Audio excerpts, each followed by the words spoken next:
தன்னோட மனைவியானவள் தன் மகன் இங்கு தான் படிக்க வேண்டும், தன் மகள் இங்கு தான் படிக்க வேண்டும் என்று இன்சிஸ்ட் பண்றாங்க. ஏன்னா சொசைட்டில அவங்களுக்கு வந்து இந்த ஸ்கூல்ல படிக்க வச்சா தான் நம்ம ஃபேமிலி இப்படி இருக்கும், நம்மளோட ஜெனரேஷன் இப்படி இருக்கும் அப்படின்ற ஒரு எதிர்பார்ப்புல என்ன பண்றான், ஒவ்வொரு கணவனாலும் சரி மனைவியாகட்டும் லட்சக்கணக்குல கடன் வாங்கி அந்த பர்ட்டிகுலர் பள்ளியில வந்து சேர்க்கிறாங்க. இந்த மாரி சூழல் இருக்கு. ஆனால் அட்லீஸ்ட் விஜய் அவர்கள் வந்து இந்த எஜுகேஷன் சிஸ்டத்துக்கு வர ஒரு பாலிசி அப்படி கொண்டு வரேன்றீங்க.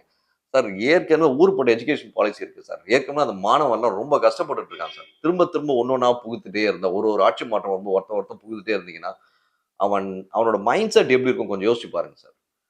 நீங்க சென்ட்ரலைஸ்டா ஒரே எஜுகேஷன் பாலிசி சார். முதல்ல வந்து Tamil medium, English medium, state board, matric. இது மட்டும் அப்புறம் சிபிஎஸ்சின்னு வந்ததுங்க.